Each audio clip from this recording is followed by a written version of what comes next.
Hi again then guys, and welcome to another individual car review from the world of, once again, Forza Motorsport 4 from around a decade ago at this point, which is kind of crazy when you think about it. And this particular vehicle is a very significant one for me because, for those who don't know, the Panoz Esperante, not in this form but actually in the slower form, the entry-level model with 320 horsepower or so, is my favourite sports car. It's certainly not an obvious choice of favourite sports car, but that is kind of why it is. I love the underdog, I love the oddball choice, but cars which aren't just different for the sake of it, they're actually still very good.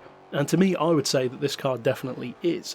Now this one even more so, because it does everything that that base model can do, but of course you've got over 100 horsepower more, way more torque, and it is much more focused on pure performance.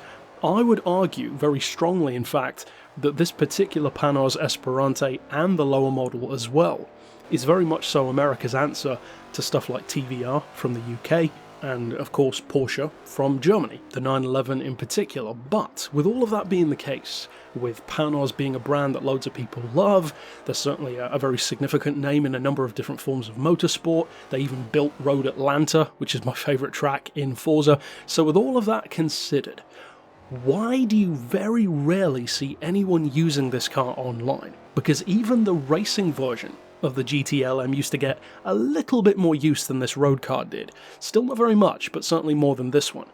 Well, as far as the race car goes, it's fairly obvious. Of course, it's a race car, it attracts more attention, it's more visually wow, in-your-face kind of style. It has the full livery, the wing, etc. So it is, of course, a more eye-catching machine.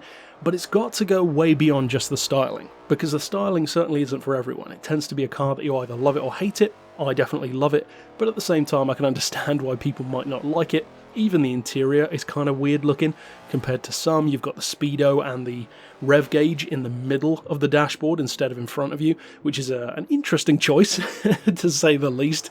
But I love the car. I love how wacky, how unapologetically oddball it is, but at the same time the beating heart of this GTLM is a Mustang engine. It's got a Ford SVT unit, which incidentally means it's of course a 4.6 litre supercharged V8, and that means 420 horsepower, 320 pound-feet of torque, and of course rear-wheel drive, not surprisingly at all for a sports car in general, let alone an American one. Now the weight on the car isn't super light, that's for sure, but it's not overly heavy either, considering that this isn't trying to be some lightweight track day special. It's a proper road-going sports car, so 1,535 kilos. Yeah, it's reasonable. It's not crazy high, it's not crazy low. So what does it actually offer, both in its stock form and also, of course, more importantly, when you tune it?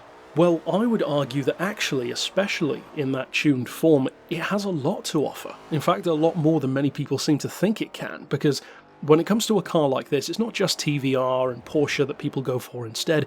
Even America's own Corvettes and Vipers seem to be a far more obvious choice. And I'm not going to try and tell you that this can beat those cars, because overall I would say that when it comes to bang for buck and especially competitive range, the Viper in particular is very difficult to beat. The ACR, for instance, the Corvette ZR1 is also already significantly quicker than something like this, but at the same time, that's not to say that this one can't win races, and it's not to say that it doesn't give you excellent performance to work with, especially when the price tag is only 80,000 credits, which is actually not that much for an exotic. So I would say the actual best way that I can describe this Esperante GTLM in terms of what it can do is not so much to compare it to a TVR, maybe the Tuscan or a Porsche 911, which is certainly what I would compare it to in real life, for sure, and I stand by that.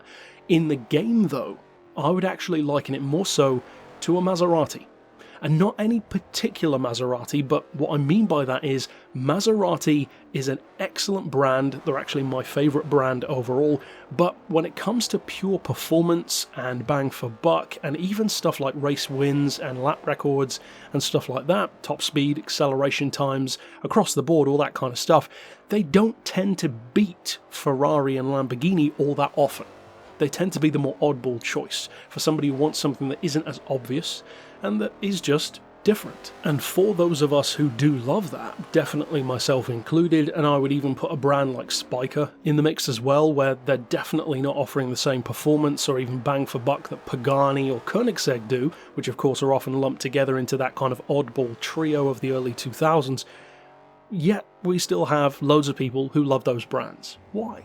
Because they're different. They're not necessarily trying to be better than everything else, they're just trying to offer something that's completely different to everything else, and that is definitely why I would put Panoz, even as a brand, alongside stuff like Spiker and Maserati even, because that's exactly what they try to do. They're not claiming that this is the best sports car ever made, it's just something that's completely different. Although you could certainly draw comparisons to TVRs, the reality is nothing else on the road looks quite like this car.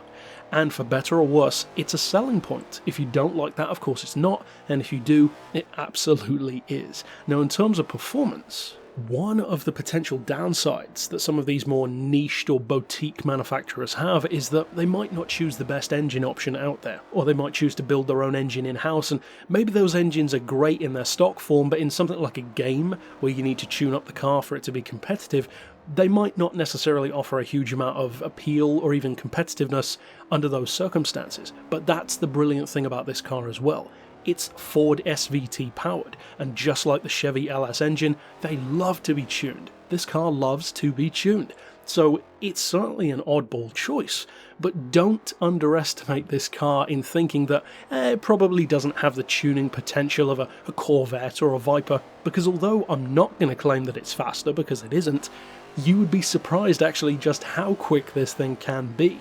Just like Maserati, they might not have the raw power, the raw top speed, the MC12 versus the Enzo for instance.